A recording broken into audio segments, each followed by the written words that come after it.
जय हिंद दोस्तों। आज से हम सामान्य अध्ययन का सीरीज शुरू करेंगे जो परीक्षा की दृष्टि से बहुत ही महत्वपूर्ण होगा।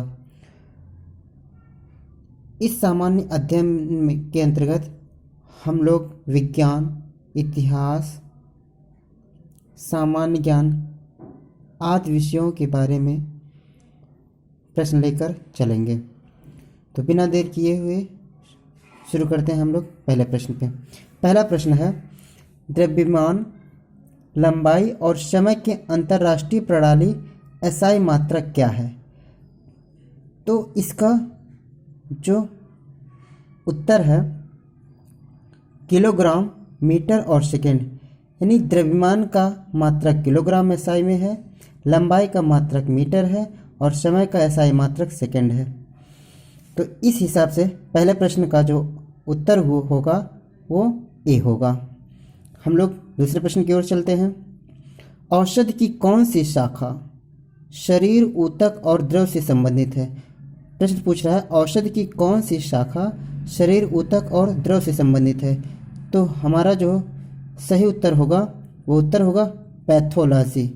पैथोलॉजी जो है वो औषध की एक ऐसी विज्ञान की शाखा है जिसके अंतर्गत शरीर का ऊतक और द्रव से लेकर हम रोग के बारे में जानकारी प्राप्त करते हैं।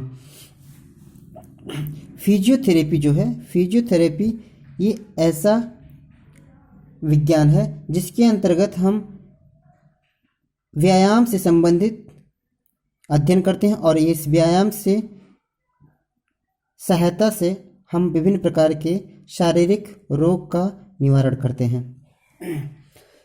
नेक्स्ट प्रश्न है, चंद्रगुप्त के मंत्री कौटिल्य उनके महान ग्रंथ डैश के कारण बहुत प्रसिद्ध थे। अर्थात ये पूछ रहा है चंद्रगुप्त की जो मंत्री थे कौटिल्य, उनकी कौन सी पुस्तक थी जिसके लिए वो बहुत ज़्यादा प्रसिद्ध हुए थे? तो सभी लोग जानते होंगे कि आचार्य चाणक्य चंद्रगुप्त के गुरु भी थे और इनके प्रधानमंत्री भी थे। इनकी जो सबसे प्रसिद्ध बुक है वो अर्थशास्त्र है। ये अर्थशास्त्र बुक चंद्रगुप्त मौर्यकालीन सामाजिक व्यवस्था, राजनीतिक व्यवस्था, अर्थ संबंधी व्यवस्था के बारे में जानकारी प्राप्त मिलता है।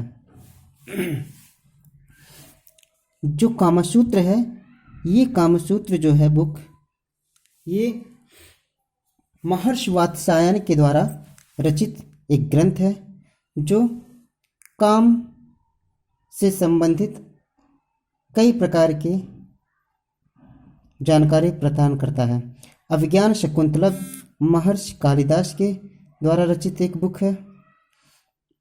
मनुस्मृति एक बहुत ही प्रचलित और हम कह सकते हैं विवादित पुस्तक लोगों की नज़र में ये आता है, क्योंकि अभी हाल ही में 25 दिसंबर को मनुस्मृति का दहन किया गया था, जो हमारे भारत के प्रथम कानून मंत्री डॉक्टर भीमराव अंबेडकर के द्वारा दिया गया था।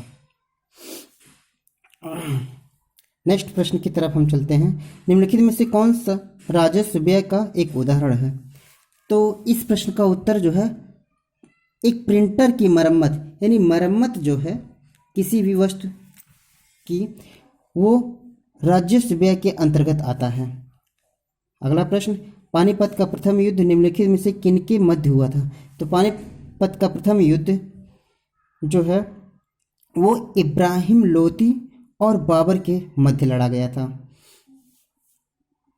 नेक्स्ट प्रश्न, जब कंपन स्वरित्र द्विभुज मेज पर रखा जाता है तो एक तेज ध्वनि सुनाई देती है, यह किस कारण से होता है? इस प्रश्न का उत्तर है प्रणोदित कंपन। अर्थात प्रणोदित कंपन के द्वारा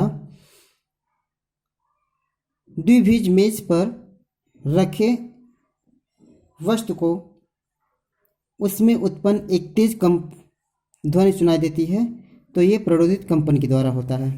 नया प्रश्न, भारतीय हरित क्रांति के दौरान निम्नलिखित में से किन अनाजों का अत्यधिक उत्पादन किया जाता है?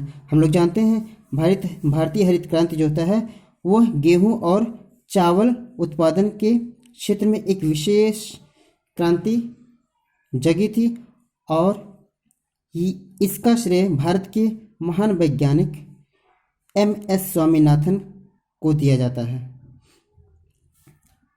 नेक्स्ट प्रश्न, विज्ञापन साइन बोर्डों एवं सजावटी बत्तियों में आमतौर पर प्रयुक्त की जाने वाली कौन सी गैस है? तो हमारा आंसर है नियॉन गैस। हम लोग अगले प्रश्न पर चलते हैं। जीवों के व्यवहार का अध्ययन किया जाता है, यानी विज्ञान की ऐसी कौन सी शाखा है जिसके अंतर्गत जीवों के व्यवहार का अध्ययन किया जाता है? तो इस प्रश्न का उत्तर जो है वो सी है, इथियोलॉजी। अगला प्रश्न, किस तापमान पर पानी का घनत्व अधिकतम होता है? तो आंसर है 4 डिग्री सेल्सियस पर। अगला प्रश्न है, निम्नलिखित में से किसे लोकप्रिय रूप में प्राचीन भारत के नेपोलियन के रूप में जाना जाता है? तो प्रश्न का उत्तर जो है ए है, समुद्रगुप्त। अगला प्रश्न, 1885 में स्थापित भारतीय राष्ट्रीय कांग्रेस के पहले अध्यक्ष कौन थे? उत्तर है W.C. बनर्जी। अगला प्रश्न, एलोरा स्थित कैलाशनाथ मंदिर और मामलपुर स्थित शोर मंदिर के बीच में से कौन सी एक समानता है? इस प्रश्न का उत्तर है दोनों ही मंदिर ठोस चट्टानों में से उत्कीर्ण किए गए हैं, अर्थात सही उत्तर बी है। भारतीय संविधान सभा में कुल कितनी महिला सदस्य थी? तो इस प्रश्न का उत्तर है सी। इसी सदस्य में से हंसा मेहता भी थी। अगला प्रश्न, निम्नलिखित में से किस मृदा की ढुलाई गुरुत्वाकर्षण द्वारा होती है? तो इस प्रश्न का आंसर है हिमनद मृदा द्वारा। अगला प्रश्न है, भारतीय संविधान का कौन सा अनुच्छेद यह कहता है कि प्रधानमंत्री की नियुक्ति राष्ट्रपति द्वारा की जाती है? तो इस प्रश्न का उत्तर है अनुच्छेद 75(1). इसके अंतर्गत राष्ट्रपति एक प्रधानमंत्री का चुनाव करता है और साथ ही साथ प्रधानमंत्री की सलाह से राष्ट्रपति मंत्रिमंडल का भी चुनाव करता है। नया प्रश्न, योग दर्शन के प्रवर्तक कौन थे? योग दर्शन के प्रवर्तक जो है महर्षि पतंजलि थे। तो दोस्तों, आज के इस सामान्य अध्ययन के प्रश्न सीरीज में हम यहीं तक अध्ययन करेंगे। बाकी बहुत जल्द ही हम लोग अगला प्रश्न सीरीज लेकर आएंगे। तब तक के लिए जय हिंद, जय भारत, धन्यवाद।